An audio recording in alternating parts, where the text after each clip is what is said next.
Hi అండి. ఈరోజు వచ్చేసి కిచెన్ అండి. టోటల్ కిచెన్ ఎకరాలకి యూజ్ చేసామండి. పైన వచ్చేసి లాఫ్ట్ 5 టెండమ్స్ ఇచ్చామండి. ఇది కట్లరీ షీట్, కింద తాలి. ఇది వచ్చేసి పుల్ అవుట్ అండి, బాటిల్ పుల్ అవుట్ ఎస్ఎస్ది. ఇది head level box storage purpose అండి. ఇది మిడిల్లో వచ్చేసి గ్లాస్ డోర్స్ ఇచ్చామండి, ప్రొఫైల్ గ్లాస్ డోర్స్. పైన వచ్చేసి లాఫ్ట్, కింద అయితే స్టోరేజ్ పర్పస్ ఇచ్చేసామండి. ఇది వచ్చేసి రోలింగ్ షట్టర్ అండి, స్టోరేజ్ పర్పస్ మనకు మిక్సీ కానీ కింద స్టోరేజ్ ఇచ్చాము, పెట్టుకోవడానికి ఇచ్చాము. ఇంకోటి ఇది మాస్టర్ బెడ్రూమ్ అండి. పైన వచ్చేసి లాఫ్ట్, కింద స్లైడింగ్ డోర్స్ ఇచ్చేసాము, 4 డ్రాస్ ఇచ్చాము. ఇంకోటి ఇది వచ్చేసి డ్రెస్సింగ్ టేబుల్ అండి, అందులో స్టోరేజ్ పర్పస్ ఇచ్చాము. ఇంకోటి మిర్రర్ ఇచ్చేసాము చూసుకోవడానికి. ఇందులో వచ్చేసి 2 డ్రాస్ ఇచ్చామండి.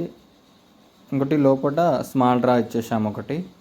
కలర్ వచ్చేసి యాష్ కలర్ అండి. ఇది కంప్లీట్ ఎక్రాలిక్ ఫినిషింగ్ అండి. పైన వచ్చేసి లాఫ్ట్ స్టోరేజ్ పర్పస్, కింద బెడ్ పక్కన డ్రా ఇచ్చాము, హెడ్ లెవెల్ బోర్డ్ ఇచ్చామండి బెడ్కు. ఇంకోటి ఇది వచ్చేసి ఇప్పుడు చిల్లర బెడ్ని చూద్దాం రండి. చిల్లర బెడ్రూమ్ ఎక్రాలిక్ ఫినిషింగ్ అండి. స్లైడింగ్ డోర్స్ ఇచ్చాము, 4 డ్రాస్ ఇచ్చాము. పక్కన వచ్చేసి స్టడీ టేబుల్, దానికి స్టడీ టేబుల్ ఇచ్చేసి దానికి డ్రా ఇచ్చామండి, స్మాల్ డ్రా. పైన వచ్చి స్టోరేజ్ పర్పస్లో లాఫ్ట్ ఇచ్చేసాము, స్టోరేజ్ పర్పస్లో ఓన్లీ ఫ్రేమ్ చేసి డోర్స్ పెట్టేసాము. ఇది హాల్లో పీవీడీ పార్టిషన్ అండి.